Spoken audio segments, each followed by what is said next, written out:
जाएगी। अब मक्के की वादी में हजरात किसी के जिस्म को मजरूह नहीं किया जाएगा, बल्कि गवाह हो जा। अब मक्के की वादी में अगर होगा तो इंसाफ होगा।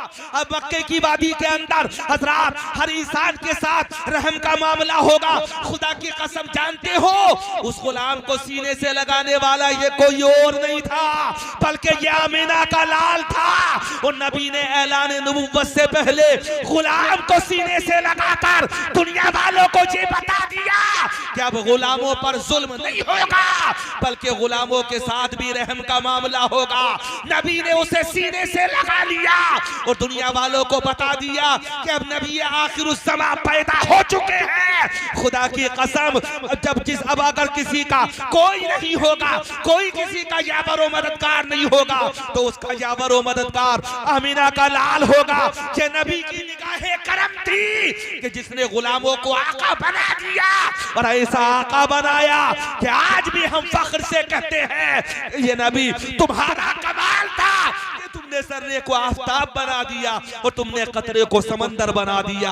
ये नबी का करम था कि हजरात भटकने वालों को राह हिदायत पर ला करके खड़ा कर दिया। ये नबी का मिजाज था कि नबी ने अरबी को सहाबी बना दिया। ये नबी की नजर करम थी कि नबी ने जहन्नमी को जन्नती बना दिया।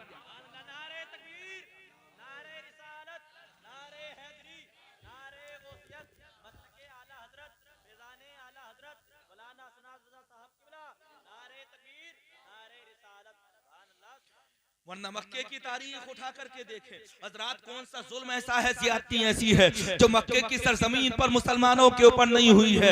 ऐलान नबुव्वत के बाद में तारीखी सफ़हात में हजरात एक औरत का वाक़या दर्ज है जिसे हजरत ज़ुन्नैरा कहा जाता है। ज़ुन्नैरा हजरात, कुछ लोगों ने इसे हजरत ज़ुन्नैरा कहा है। मक्के की तारीख उठा करके देखे हजरत ज़ुन्नैरा हजरात ये भी गुलाम थी, ये भी खादिमा थी, इन्हें भी खरीदा गया था। मक्के की वादी में हजरात जब इस्लाम का सूरज तुलू होता है और आमीना के लाल ने ऐलान नबुव्वत किया, उन लोगों से ये कहा था, ऐ लोगों पेशानियों को भटकने मत दो, बल्कि अपनी पेशानियों को एक खुदा के सामने झुकाओ। खुदा की कसम हजरत ज़ुन्नैरा भी उसी आलम में हजरात मुशर्रफ इस्लाम हुई और जैसे ही ईमान लेकर के आई तो मक्के की वादी में हजरत ज़ुन्नैरा को भी सताया जाने लगा। मालिक ने कहा था, ज़ुन्नैरा इस्लाम का कलमा पढ़ती हो, जब तक इस्लाम का कलमा नहीं छोड़ोगी, जब तक मज़हब इस्लाम से इन्हिराफ नहीं करोगी, जब तक दामन रसूल का नहीं छोड़ोगी, ऐ ज़ुन्नैरा तुम्हें पीटा जाता रहेगा, तुम्हारे ऊपर जुल्म होता रहेगा। हजरत ज़ुन्नैरा ने कहा था, जुल्म करते रहो,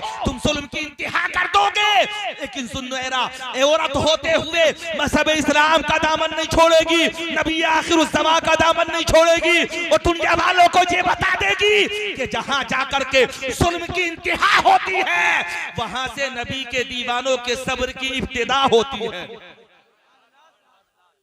सुभान अल्लाह मुस्कुरा करके।